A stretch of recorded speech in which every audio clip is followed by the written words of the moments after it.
All right, it is so fun to look at these pictures. I know. That's my brother-in-law, Frank.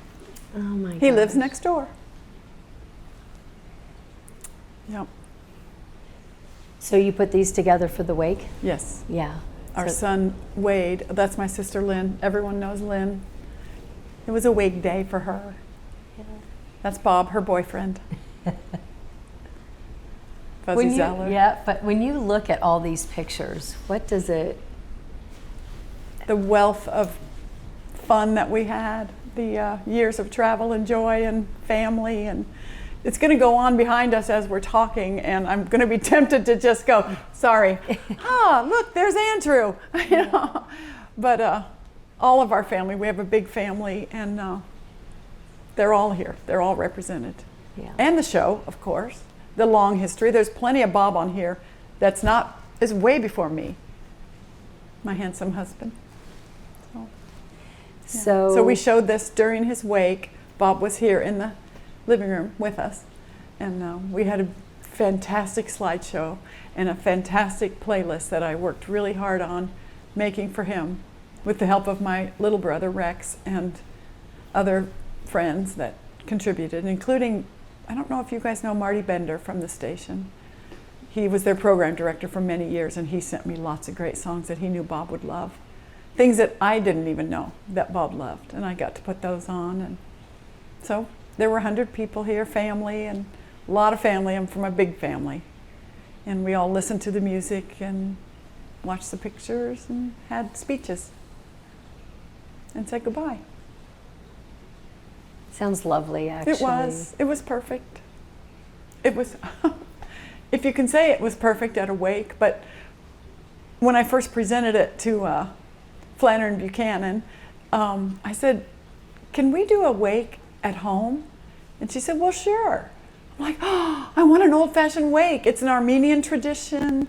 And my friend Tammy Pescatelli, a comic, called me to say that in her family tradition, they're Italian, and they call it a homecoming.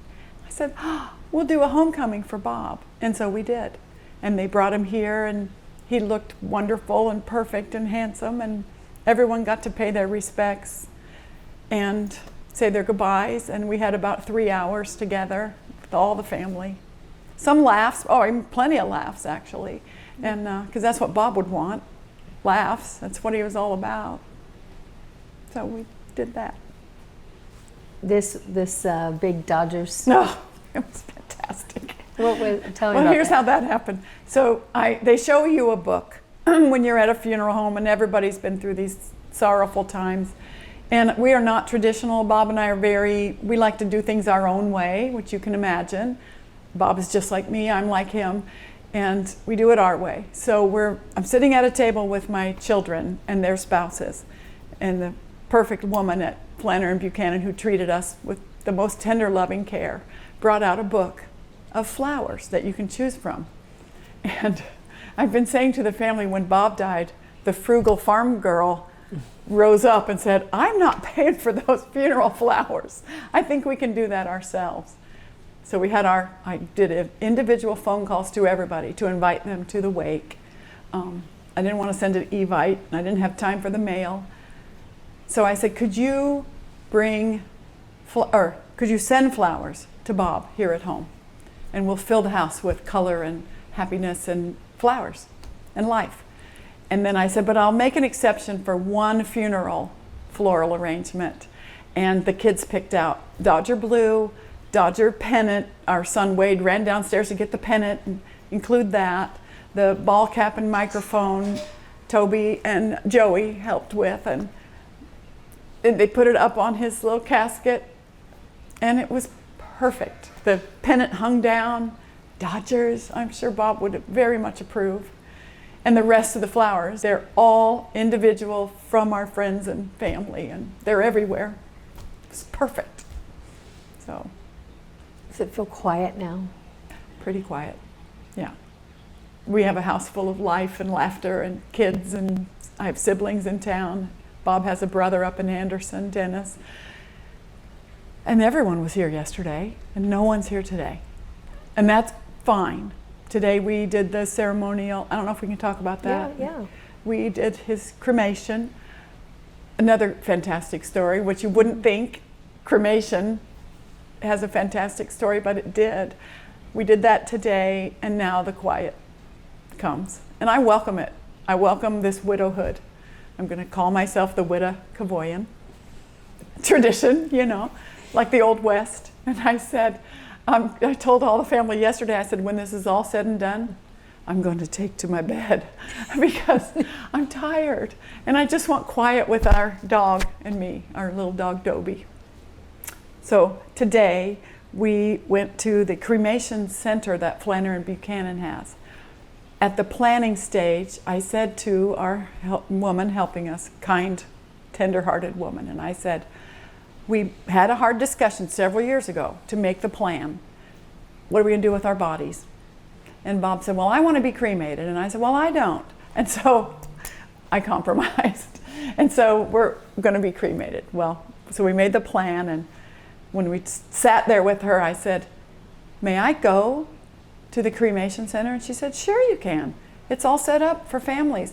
Indianapolis has a lot of different cultures that have either moved here, settled here, and they have different traditions. And some people aren't comfortable with that, and some people are. And some people insist on cremation. And I said, I promised Bob at our wedding to be with him to the end. And I want to be with him to the end. And so I was. And the children went, my siblings went. We all drove over there just today, just this morning. It's over by Speedway. It felt like we were going to the track with Bob. We're just driving down 38th Street, you know. And so we go, and I'm telling you, everybody should do this. I'm the one who didn't think cremation was the way to go, and every family should go and be present for their loved one. We walked in, they were kind. They escorted us into a beautiful little sort of an anteroom. And then through the glass I could see my husband ready to go. He was ready, and he had his ball cap and his glasses. And so we all walked into this little room and said our goodbyes, and the kids all brought letters and things. And I brought flowers from one of our grandsons who said, I think you should send some flower petals, Grandma. And I said, well, I don't think we have any blue flowers from the funeral. He goes, Grandma. So blue flowers, I took those, and we had the letters, and somebody put a $5 bill, one of my nieces, in Bob's hand for Bob to give to my sister Lynn when he got to heaven, because she always wanted a 5 from Bob. And then we waited patiently while we all cried and said goodbye, and we played Golden Slumbers one more time. And then we all got to push him in. And then I helped close the door, and I turned the switch, and I did it all. I was so proud to do it. I don't know anyone else who's ever done it or even suggested it. It was so beautiful. You look sort of startled. It's unusual, isn't it? I've never heard of such a thing. I know. I thought the woman from the funeral home would look askance, like, what, you want to go to the cremation? And she said, no, it's perfectly fine if you want to go. Up to your comfort level, how far in you want to go. And I said, I want to go all the way with Bob. I want to be there all the way, and I was. It was just a beautiful experience and it helps me understand other loved ones who've been cremated, and you always wonder, how does this work? Is it an industrial thing? Do they send them down a chute? And it's not. It's beautiful. It's very respectful. They're very kind, and it was a lifetime experience that I'll never forget. But thanks for asking. Well, you were saying that you knew that he was failing. So it wasn't a surprise, and yet it was. My friend, who has been here with me this week helping, she said it wasn't unexpected, but it was sudden, because the day before Bob died, we've been planning a family trip to Walt Disney World that he gave the kids for Christmas. And he was good at Christmas. I mean, he was a little thin, but he wasn't on his deathbed. He was ready to go have fun. And the day before he died, we hired a nurse, a travel nurse, through the hospice company. Fantastic. it was great. He was excited. He said, honey, this is a godsend. I can go now without worries. I have a scooter hired. I've got a nurse. We got an airplane ticket and a hotel room for her and a Disney ticket. And we're going to be able to go. And we're just both celebrating. And then he died the next day. Like, what? That's why it was sudden. Although we knew he would not live long, we thought he would live longer. The hospice had said, on the day he actually died, they said days, maybe hours, but most likely days. And then he just said on his own terms, as Bob would, he scripted his own most beautiful death. I think Tom explained it to you that night, how we were all around him. And can I tell that story? Yes. The children were all there. Tom was there. I mean, all of his best people were there. In the this room, house? In our bedroom. And the hospice, I had said earlier, can I have all the family come if I want? And they said, the more the merrier, bring them.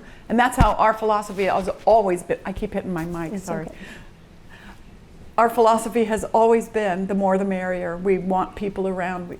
Bob had to adjust to my sort of Midwest sensibility. He was from LA, but gradually he accepted my bring everybody. And so everybody was in there with him. We played the Beatles all day, different ones, mostly Abbey Road, but I threw in a few extras. And on Abbey Road at one point, a couple times, I went over and I said, honey, don't worry, I'm gonna skip Octopus's Garden, because that's too much Ringo for you in one day. And he smiled and gave me a smile. So I skipped Octopus's Garden, and we finally, after several times, we got through to the B side of Abbey Road, his favorite music ever recorded. And we were singing to him, and I was kind of just petting him and saying, I said, honey, it's okay, and you go. And the kids were standing next to me singing, and we were all singing Carry That Weight. And if you're a Beatles fan, you know what I'm talking about. If you're not, go find it and play it. Carry That Weight and Golden Slumbers. And my daughter-in-law's a nurse, and she was next to Bob. And she was kind of monitoring his breathing. And it was very gentle, but we were singing, and it was beautiful. And then she said, at the end of the song, she said, I think he is gone. And I said, no, too soon. I have days. I'm going to sleep right here next to him tonight. And she said, let me check for a pulse. And then she said, I'm so nervous. I can't find a pulse because I'm nervous. But she bailed us out. And she said his chest isn't moving and Bob has gone. On the last note of Abbey Road, he got out just before the drum solo, for people who know the songs. And it was the most beautiful. If he could have scripted it, as Tom said, it was cinematic. It's unbelievable. You would never think that it could happen, and it did happen for him. I was just happy to be there for that moment, to see him away. And that's why I chose to do Seeing Him Away all the way, have his wake here at home, so he could come home to me in our house that we loved, and then see him away today. So. What was the last thing he said? It's pretty neat. Again, he's so funny and sweet. He was laying in the bed, and he was pretty comfortable, seemed like it, but he kind of did a funny thing, like a little moved his shoulders, and I was next to him. Of course, I couldn't leave him, and I said, honey, are you having pain? And keep in mind, Beatles are playing, Tom's there, Mad Dog, all these beloved friends and family.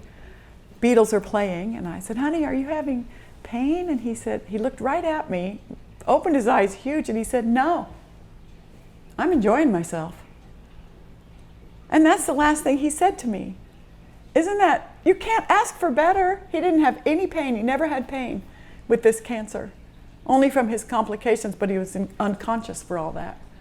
So he never suffered pain. He never had to take any of the stuff that you have to take for 3 years. He was very lucky.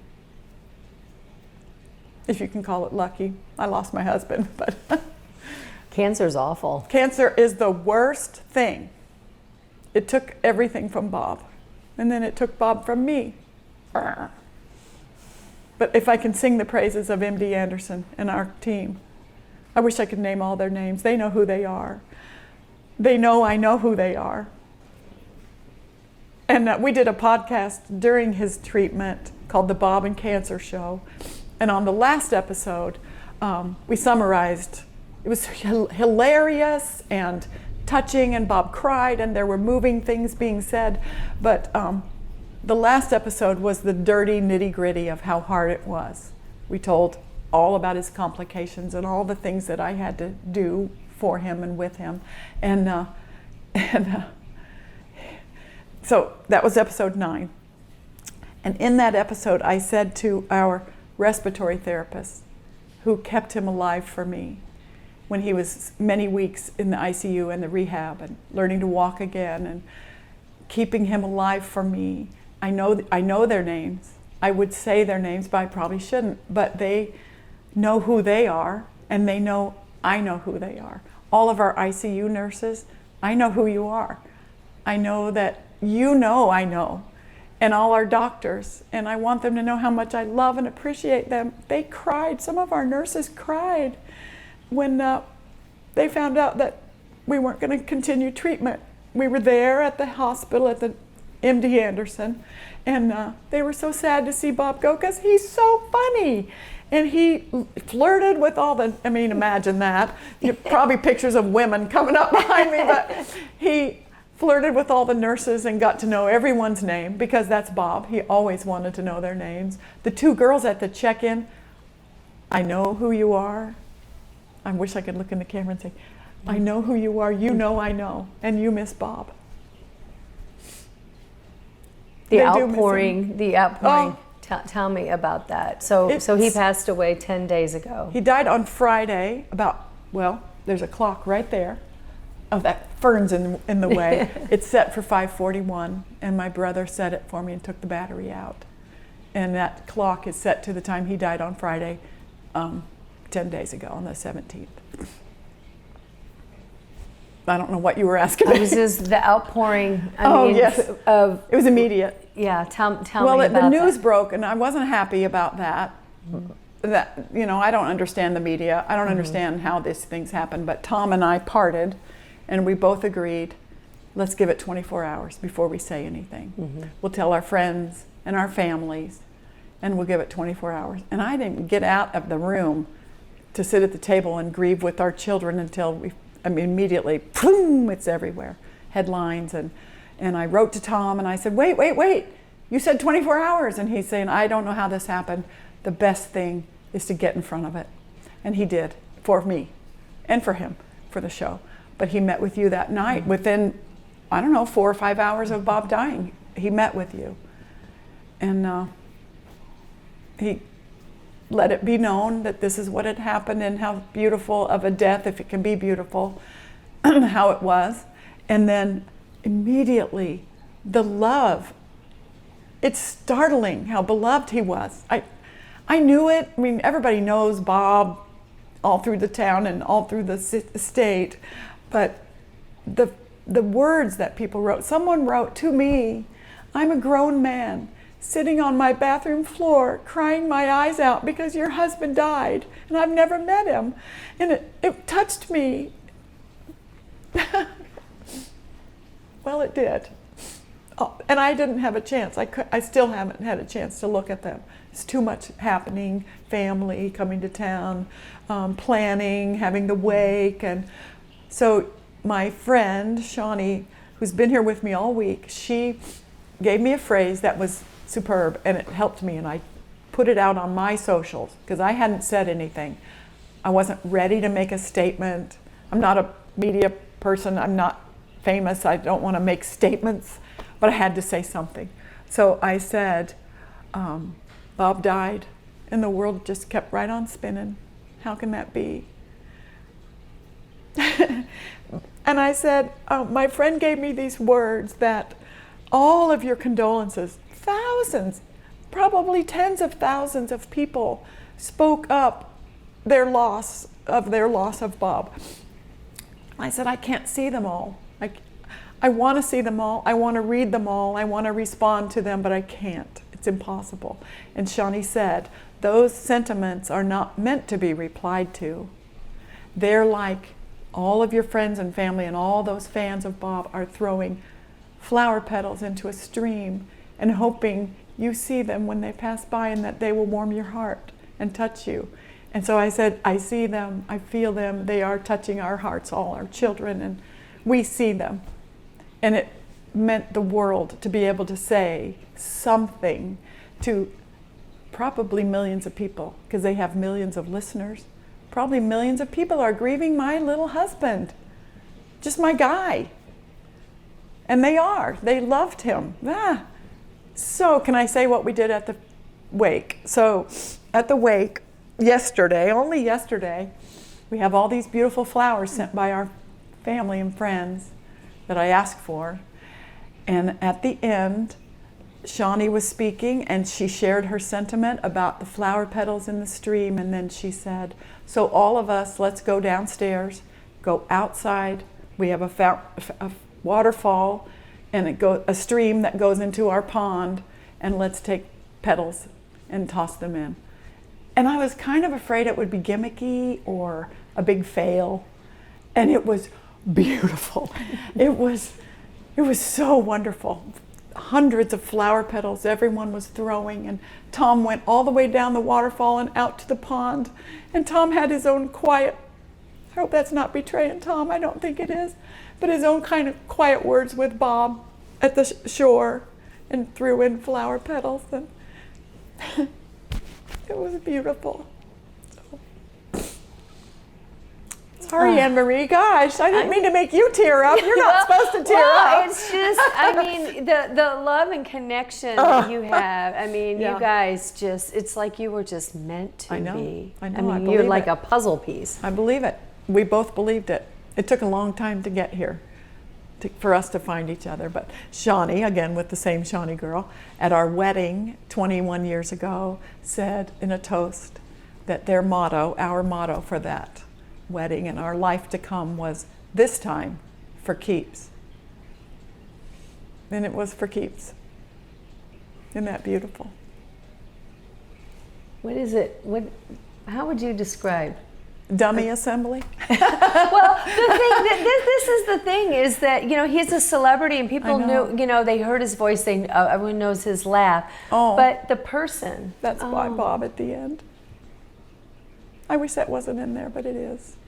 But people do, you know, when there's a celebrity, they think they know him. Did people really know him? They did. They did. You know why? Because Bob was the same Bob on the air. He's not playing a role. He's the same Bob. If you hear him on the air and you see him in the store, he's the same funny guy. He's the same guy. And he was never too good for anybody, because he came up the same way we all did, just regular people.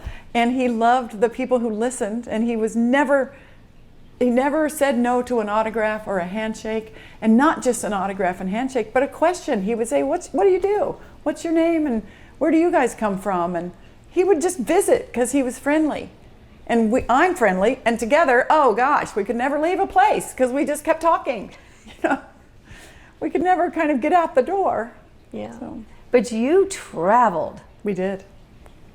So Bob retired in 2015.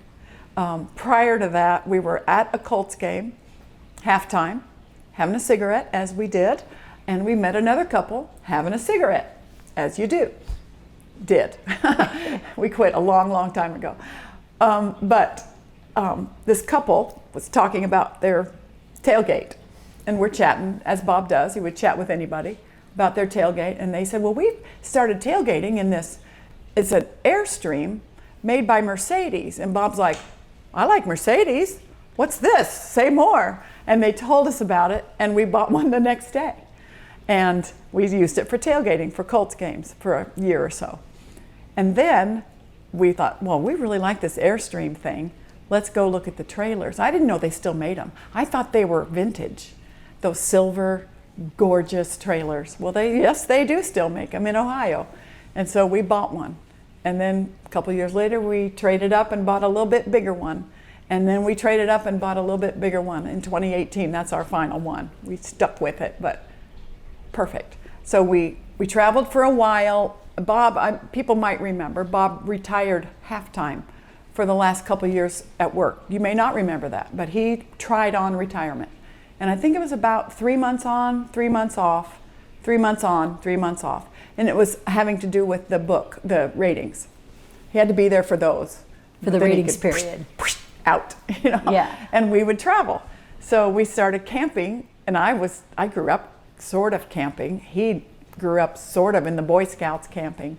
And we went the first night, and I said, well, you can park this vehicle at the Four Seasons, and you can sleep in it, but I'm going upstairs.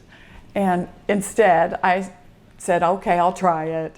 And I fell in love with it. I started making popcorn in the camper, and I'm like, oh, I have my own sheets, and we can take our everything with us. We don't have to be at the mercy of a hotel. It tripped both of our triggers. We loved it. Started going around the country, and then when he decided at the end of 2015 that he was finished, we took 10, almost 11 years to, and we even camped long after he got sick. We camped in all 48 of the lower 48, including Rhode Island and Delaware and New Jersey, and we camped. We had a criteria. It doesn't count if you don't camp. And so we did it. We accomplished all of them. I bet you can't guess what was our last state to camp. Indiana. No, that's a good one though. That's a really good one. No, North Dakota.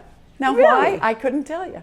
It's just not on the way to anywhere. Yeah. That's what we decided. You were coming or It going. was the last one we got. Yeah. We had some favorites: Montana, Texas, Idaho, Maine.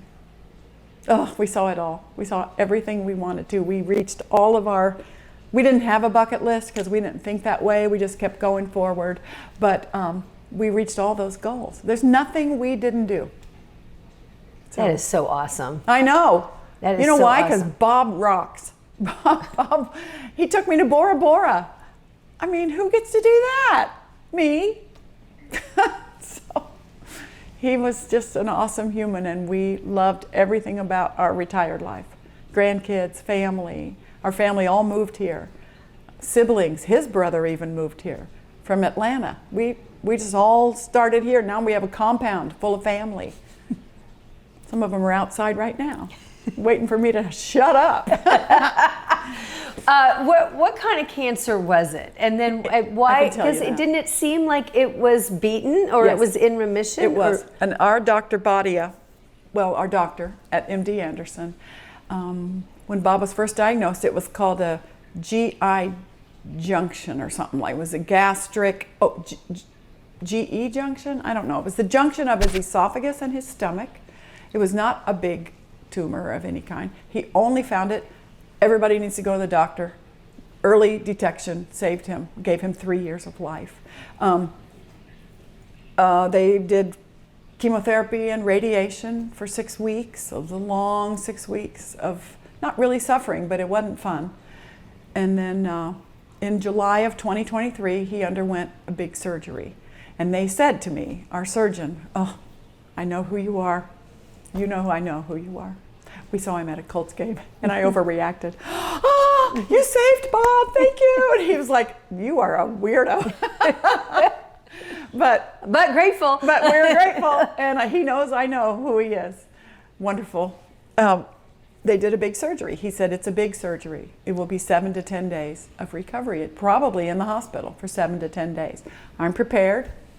We had our dog at the time, Vera, was being taken care of by our son, and everybody was fine for 7 to 10 days. And then Bob was 2 months before he came home, about 2 months, because he had some pretty big complications that they did not expect. They pricked his esophagus somehow during the surgery, so he had a leak, and then he was, the first night when they extubated him, they did something maybe wrong. I don't know, I'm not accusing, believe me. But he was unconscious for like 9 days after that. They couldn't get the tube out because it was terrible. So he was 9 days, baseball season. And so he had his iPad, and I didn't know how to get into it. So I spent quite a bit of time trying to get the code. I said, I know it's your childhood phone number. I talked to his brother, Peter. I know it's your childhood phone number. Help me get this. And he gave me the number. It didn't work. And I said, it had some sevens in it. Oh, And we finally got it, and I got the Dodger game on, and I put it right up next to Bob's ear, because although his eyes were closed, they said he could hear. And so I wanted him to hear the crack of the bat and the roar of the crowd and just the baseball, because he loved baseball almost as much as he loved me. He loved baseball. Those Dodgers, man. You know, his dad worked for the Dodgers for 25 years. That's why he wore that LA cap his whole life. So I got the ball games up for him, and I hung an LA cap on a hook so people would know he's not just some old man sitting in this hospital room. This is my man. This is my Bob. And I hung pictures on the wall, and I bought all bright. I wore this on purpose because I bought all bright clothes, because if Bob woke up, I wanted to make sure he saw me. So I had all bright dresses and stuff, and I tried to keep a smile. And I had some people. This was in the Community North Heart and Vascular Hospital, where he was in the ICU, and I made friends with all those people because I started having seniority. I'd been there so long, I was an old head. And I had prime real estate. Our little room was right next to the like break room. And so I met with people, and I'm a singer, so there were two different people that I was blessed to be able to sing away. They were passing away, and their people asked me to sing hymns for them, and I did, because I didn't have anything to do. I was just waiting with Bob to wake up. So I got to sing them off. Oh, what? Oh, sorry. You should put on this. I know. What it was an beautiful. honor. It was beautiful, and we called each other like our foxhole people, because we were all in. ICU is a hard place, and it's easy. It's not hard. It doesn't cost anything to be nice to people. And so I was nice to people. I saw them go in the break room, and I would say, and I'll use this, people should use this. I'd just say, it's really hard, isn't it? And that is like cracking open a door, and they start to share. I just said, it's really hard here, isn't it? And then they would share their stories. And one very much older than me woman, her husband was dying, and she knew it, and she said, but my last time with him, I yelled at him to come inside. He shouldn't be mowing. He shouldn't be mowing. And I said, you were married for 64 years. He knows how devoted you were. You are devoted to him. You are here. She hadn't gone home one time in the many days I knew her. She didn't leave his side. You're devoted to him. Don't feel bad. And she let me sing. It was just beautiful. It doesn't cost anything to be kind. I heard that said by Amy Grant, I think. It doesn't cost anything to be nice to people. So be nice. So did he beat the cancer? He did. Recovered from that? Oh, I forgot. Yes, he did. But Dr. Badia had said, we're going to operate, we're going to get the cancer out, we're going to hopefully get it all out. And we did. They did some scans for quite a long time. But he said, be aware, we're killing terrorist cells, is the way he put it. And we're hopeful. We got all the terrorists at the railroad station. They're hiding, but we got them all. But we can't be sure one didn't get on a train. And one must have gotten on a train. And it came back to bite. And when it came back to bite, it bit hard. And so Bob had a rough go at the end. But he didn't have pain, so. I know, you're making me cry. How long was this last bout then? We tried a clinical trial last year about now. So that was when they said, we're sorry, the chemotherapy you're using or immunotherapy, whatever the medicine was, has kind of run its course. And our doctor was sad, the nurses were sad. And he said, but there is a clinical trial that you qualify for if you'd like to try it. So we did, and Bob started in that in I think March or April last year, and he got sicker and sicker, and it took all his weight away. And finally our Dr. Badia said, enough. If it cures the cancer, Bob won't live to see it because it's so harmful to him. So he took him off of that, put him back on what he called the standard of care. I don't know what that really means medically. I'm sure doctors out there know, but they put him back to a standard of care and gave him chemotherapy drugs. It was right after the race, because we went to the race. we camp down there for 5 nights every year. It's the best. And my family's there. We have a whole compound called Checkerboard Square. And friends and family all come around. And Bob got down there, and then he could barely move. He could sit, and this was not like Bob. He's a go-getter. He couldn't go to the race. It wasn't a yellow shirt, but it was one of the guys who sort of takes care of the parking and the campers and stuff. He said, Bob, I have a truck. I'll take you into the race. I'll drive you up to where your stand is, and if I have to, I'll carry you on my shoulders. I want you to see that race. And it made Bob cry because he offered that, and Bob didn't even feel well enough to do that. So he and I, if you'll remember last year at the race, it was freezing and raining, and we stayed in our June bug and stayed alone in the Checkerboard Square and watched the race. And then we went back home, and Bob had to go to the hospital. He had pneumonia. And that's when the doctor said, let's go with another standard of care medicine. And he lived again another year. But he never did get the weight back. He never did really get super strong. And he didn't like that. He didn't like being the guy with cancer. He was such a go-getter. And so it took him finally. Sounds like a tough year. It's been 3 years. Yeah, it's been tough. So my sister Lynn, there are pictures of her coming along. She died in 2023. Bob's beloved brother Peter died in 2024. All the Bob and Tom people know Pete. Hilarious, talented. He died in 2024. Nobody died in 2025. And now Bob's died. It's like, darn. Becky without Bob. No, I'm not ready. I have to be ready. I'm a widow. I'm not the only widow. There are lots of widows out there. And I think some of them are going to help me. I have a few really close friends and family that are widows and will help me. I know they will. But I'm going to rattle around in this house because I'm not leaving. This is our house. It's our place we built together. I'm happy. I'm happy you had each other. I am too. Thank you. I really am. He was the best. He's what I dreamed of all my life.